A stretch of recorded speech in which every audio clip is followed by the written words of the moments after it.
예, 오늘도 이 마지막 리까야 오늘은 총 70개 중에서 41번째 이야기. 이 부처님의 제자 중에서 그 목수가 있었는 말이죠.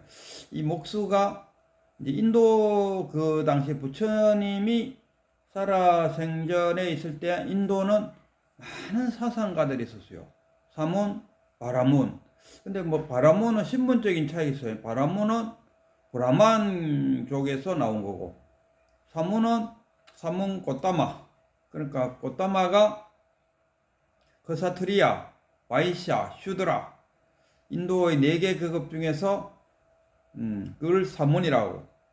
브라만에서 나온 것을 바라문. 근데 이 계급에 관계없이 부처님도 불교의 뭐 우발이 존자, 이발소 하다가 바로 막 10대 제자가 되는 우발이 존자라든가 부처님의 그 제자들 중에는 계급제가 없었다. 그리고 이 사상가들도 마찬가지입니다. 바라문이든지 사문이든지 뭐 관계없이 열띤 토론장에서의 열띤 토론은 막 모였다 하면 한 300명씩 이렇게 모여갖고 구경꾼들이 있을 거고 막 토론하는 사람도 있고 막 그럴 거 아닙니까? 이렇게 많은 토론장에서 최고의 톱은 항상 부처님이었다. 뭐 이렇게 기록하고 있어요. 부처님은 항상 그 토론의 주제가 뭐냐? 가만 와서 보라. 굳이 뭐 내가 아니 와서 안 보면 와서 보라는 말은 부처인 나한테 오라 이 말이지. 와서 내 말을 들어라. 나는 보여줄 수 있는 것만 이야기하고 또 증명할 수 있는 것만 이야기한다. 허황된 거, 개념적인 그런 것은 이야기하지 않는다. 뭐 토끼 뿔, 거북이 털 같은 이야기는 하지 않는다.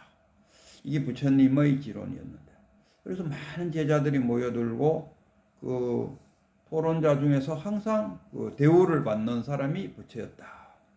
근데 부처님의 제자 중에서 이 직업이 목수가 있었는 거죠. 이 목수가 그 토론장에 갔더니만 그 외도 중에 그래도 나름대로 장로쯤 되는 사람이 이렇게 이야기했어요. 이 진정한 사문이란 것은 몸으로 짓는 업, 그 다음에 말로 짓는 업, 그 다음에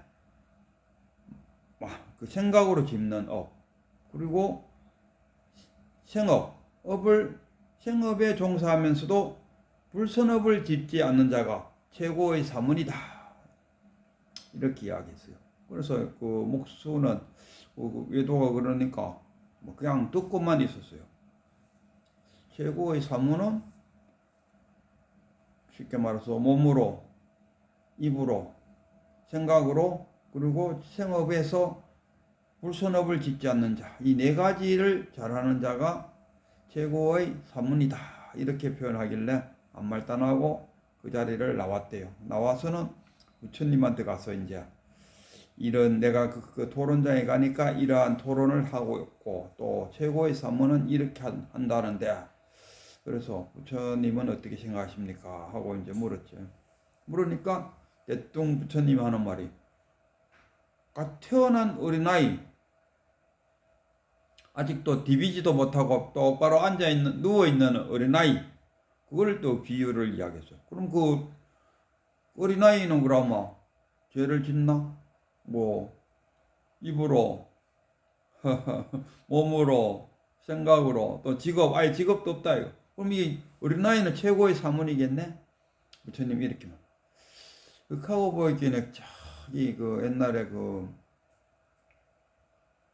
마조의 스승님 마조가 뭐 틈만 나면 앉아 자선을 한다 아닙니까? 그러니까 그 자기 마조 스승이 벽돌을 갖고 와서 옆에서 벽돌을 뻑뻑 갈고 있어. 그럼 마조가 시끄럽게 하니까 자기 자선이 잘 안 된다. 그래서 아니 스승님 왜 그 벽돌을 갖고 와서 갈고 계십니까? 하니까 나 이 벽돌 갈아 갖고 거울 만들어.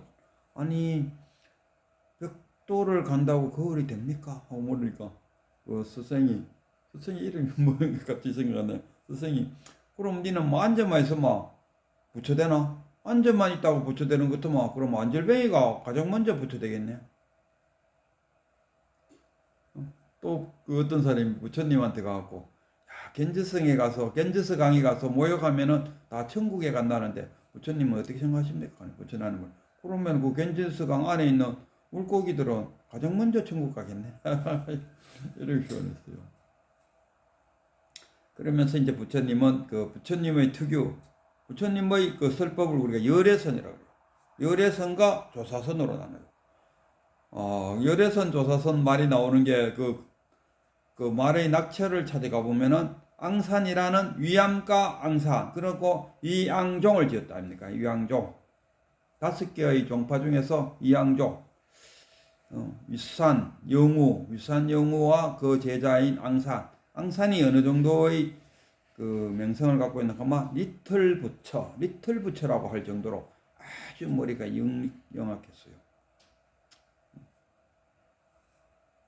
그래갖고 그 향음인가 향음 그 이제 자기의 사행관계가 있는데 향음이가 바깥에 나가서 한 소식 해서 깨달았어요. 그래갖고 자기 선생님 위산한테 와서 내가 이래 하고 깨쳤습니다 하고 자기 깨친 이야기를 쭉 하니까 위산이 깨치기는 거 맞네 이러더니 옆에 있던 앙산이 에이 내가 볼 때는 아직 좀 의심스럽습니다. 내일 내가 한 번 더 황산을 불러갖고 한 번 더 테스트를 해보겠습니다. 그래갖고 이제 그 앙산이 위산을 불렀죠. 그리고 그대가 뭐 한 소식 했다 하니까 그 한 소식을 내놔 보소 이러잖아요. 그러니까 작년에는 너무 가난해갖고 송곳을 꼽을 장수도 없었다. 이렇게 표현해요. 그래 뭐 이런저런 이야기를 하니까 앙산이 대뚱 하는 말이 그대는 열에서는 알아도 조사서는 모른다. 이렇게 표현했어요. 그러니까 작년에는 하도 가물어갖고 송곳 꼽을 장소도 없었는데 금년에는 더욱 가물어갖고 송곳조차 없다.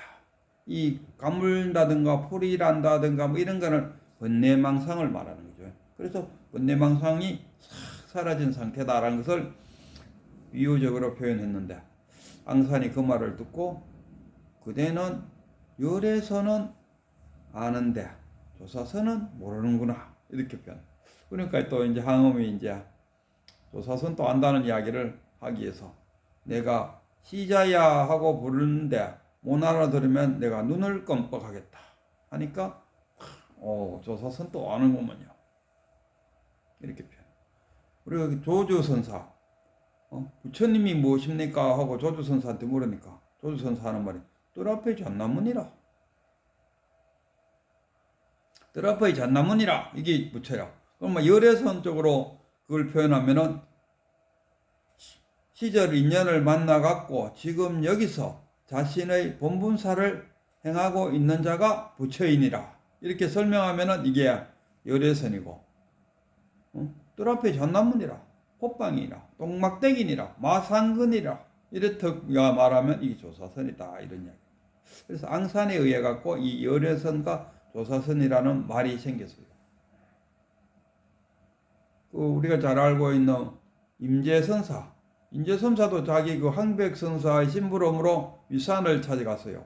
위산을 찾아가니까 그 위산 제자인 앙산이 그 임재도 뭐 한 소식 했다 하니까 오면 내가 한번 테스트 해봐야겠다 싶어서 이제 임재선사가 따오니까 그 이제 사행간이잖아요.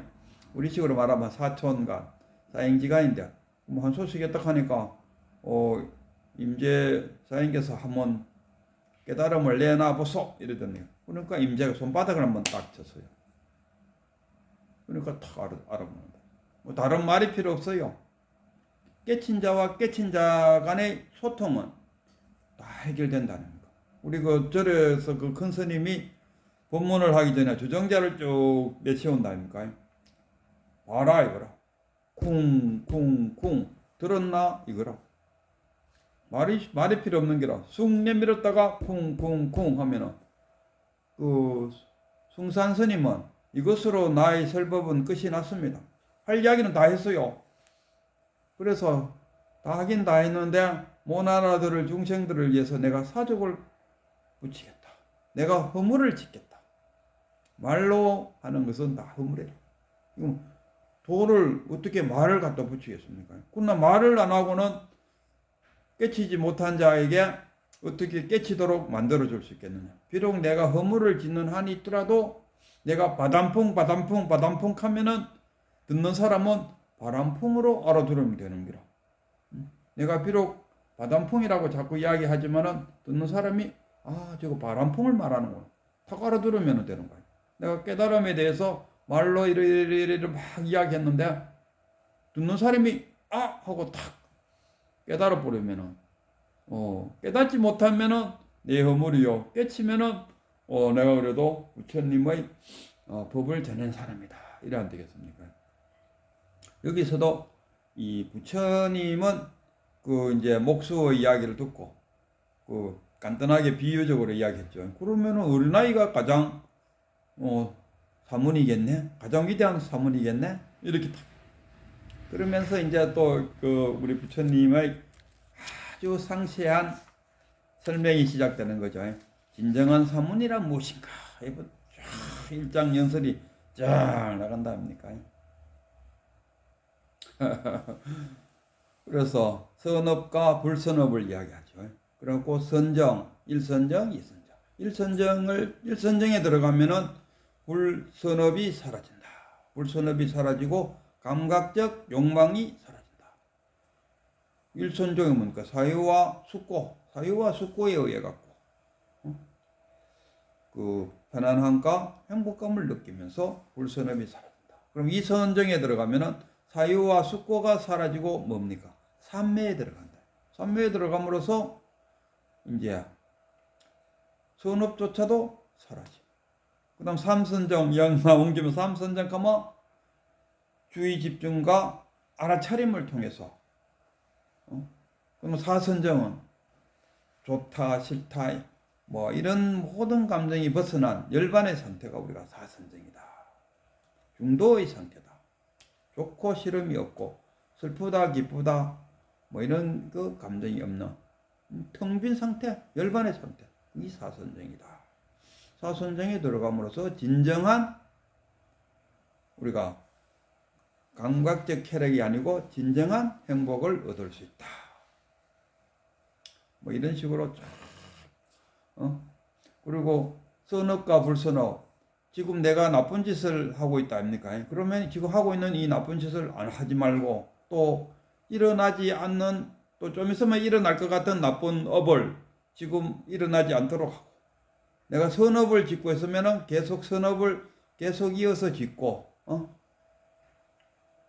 또 선업이 일어나도록 또 연을 맺고 하는 것이 사문이다. 그리고 마지막에 이제 이런저런 이야기를 쫙 하면서 마지막에 진정한 사문이란 무엇인가 여기서 내가 이야기를 따로 하지 말고 책에 있는 대로 그대로 한번 읽어주겠습니다. 목수여, 그렇다면 나는 어떤 10가지 법을 고족한 사람을 선을 성취하여 가장 선하고 최선의 공덕을 성취한 무적의 사문이라고 가르치는가?